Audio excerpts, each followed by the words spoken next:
as an assertion of national honour, partly by bystanders of different nations, whom dislike to the English, or mere curiosity, had assembled together to witness the end of these extraordinary proceedings. Through this disorderly troop Richard burst his way, like a goodly ship under full sail, which cleaves her forcible passage through the rolling billows, and heeds not that they unite after her passage and roar upon her stern. The summit of the eminence was a small level space, on which were pitched the rival banners, surrounded still by the Archduke's friends and retinue. In the midst of the circle was Leopold himself, still contemplating with self-satisfaction the deed he had done, and still listening to the shouts of applause which his partisans bestowed with no sparing breath. While he was in this state of self-gratulation, Richard burst into the circle, intended indeed only by two men, but in his own headlong energies an irresistible host. "Who has dared," he said, laying his hands upon the Austrian standard, and speaking in a voice like the sound which precedes an earthquake, "who has dared to place this paltry rag beside the banner of England?" The Archduke wanted no personal courage, and it was impossible he could hear this question without reply. Yet so much was he troubled and surprised by the unexpected arrival of Richard, and affected by the general awe inspired by his ardent and unyielding character, that the demand was twice repeated, in a tone which seemed to challenge heaven and earth, ere the Archduke replied, with such firmness as he could command, "It was I, Leopold of Austria." "Then shall Leopold of Austria," replied Richard, "presently see the rate at which his banner and his pretensions are held by Richard of England." So saying, he pulled up the standard spear, splintered it to pieces, threw the banner itself on the ground, and placed his foot upon it. "Thus," said he, "I trample on the banner of Austria. Is there a knight among your Teutonic chivalry dare impeach my deed?" There was a momentary silence, but there are no braver men than the Germans. "I, and I, and I," was heard from several knights of the Duke's followers, and he himself added his voice to those which accepted the King of England's defiance. "Why do we dally thus?" said the Earl of Wallenrode, a gigantic warrior from the frontiers of Hungary. "Brethren and noble gentlemen, this man's foot is on the honour of your country. Let us rescue it from violation, and down with the pride of England." So saying, he drew his sword, and struck at the King a blow which might have proved fatal, had not the Scot intercepted and caught it upon his shield. "I have sworn," said King Richard, and his voice was heard above all the tumult, which now waxed wild and loud, "never to strike one whose shoulders bear the cross. Therefore live, Wallenrode, but live to remember Richard of England." As he spoke, he grasped the tall Hungarian round the waist, and, unmatched in wrestling as in other military exercises, hurled him backwards with such violence that the mass flew as if discharged from a military engine, not only through the ring of spectators who witnessed this extraordinary scene, but over the edge of the mount itself, down the steep side of which Wallenrode rolled headlong, until, pitching at length upon his shoulder, he dislocated the bone and lay like one dead. This almost supernatural display of strength did not encourage either the Duke or any of his followers to renew a personal contest so inauspiciously commenced. Those who stood furthest back did indeed clash their swords and cry out, "Cut the island mastiff to pieces!" But those who were nearer veiled, perhaps their personal fears, under an affected regard for order, and cried for the most part, "Peace, peace, the peace of the Cross, the peace of Holy Church and our Father the Pope."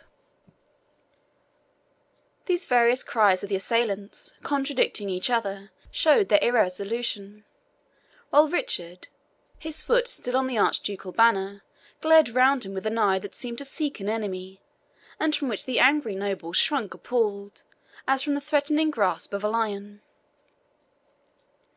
De Vaux and the Knight of the Leopard kept their places beside him, and though the swords which they held were still sheathed, it was plain that they were prompt to protect Richard's person to the very last, and their size and remarkable strength plainly showed the defence would be a desperate one.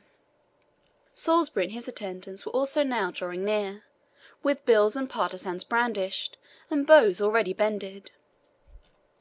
At this moment King Philip of France, attended by one or two of his nobles, came on the platform to inquire the cause of the disturbance, and made gestures of surprise at finding the King of England raised from his sick-bed, and confronting their common ally, the Duke of Austria, in such a menacing and insulting posture. Richard himself blushed at being discovered by Philip, whose sagacity he respected as much as he disliked his person, in an attitude neither becoming his character as a monarch nor as a crusader. And it was observed that he withdrew his foot, as if accidentally, from the dishonoured banner, and exchanged his look of violent emotion for one of affected composure and indifference. Leopold also struggled to attain some degree of calmness, mortified as he was by having been seen by Philip in the act of passively submitting to the insults of the fiery King of England. Possessed of many of those royal qualities for which he was termed by his subjects the August, Philip might be termed the Ulysses, as Richard was indisputably the Achilles of the Crusade. The King of France was sagacious, wise, deliberate in council, steady and calm in action, seeing clearly and steadily pursuing the measures most for the interest of his kingdom. Dignified and royal in his deportment, brave in person, but a politician rather than a warrior. The Crusade would be no choice of his own, but the spirit was contagious, and the expedition was enforced upon him by the Church, and by the unanimous wish of his nobility. In any other situation, or in a milder age, his character might have stood higher than that of the adventurous Coeur de Lion. But in the Crusade, itself an undertaking wholly irrational, sound reason was the quality of all others least esteemed, and the chivalric valour which both the age and the enterprise demanded was considered as debased if mingled with the least touch of discretion. So that the merit of Philip, compared with that of his haughty rival, showed like the clear but minute flame of a lamp placed near the glare of a huge blazing torch, which, not possessing half the utility, makes 10 times more impression on the eye. Philip felt his inferiority in public opinion with the pain natural to a high-spirited prince, and it cannot be wondered at if he took such opportunities as offered for placing his own character in more advantageous contrast with that of his rival. The present seemed one of those occasions in which prudence and calmness might reasonably expect to triumph over obstinacy and impetuous violence. "What means this unseemly broil betwixt the sworn brethren of the Cross, the royal majesty of England, and the princely Duke of Leopold? How is it possible that those who are the chiefs and pillars of this holy expedition—" "A truce with thy remonstrance, France," said Richard, enraged inwardly at finding him placed on a sort of equality with Leopold, yet not knowing how to resent it. "This duke, or prince, or pillar, if you will, hath been insolent, and I have chastised him, that is all. Here is a coil, forsooth, because of a spurning hound." "Majesty of France," said the Duke, "I appeal to you and every sovereign prince against the foul indignity which I have sustained. The King of England hath pulled down my banner, torn and trampled on it." "Because he had the audacity to plant it beside mine," said Richard. "My rank as thine equal entitled me," replied the Duke, emboldened by the presence of Philip.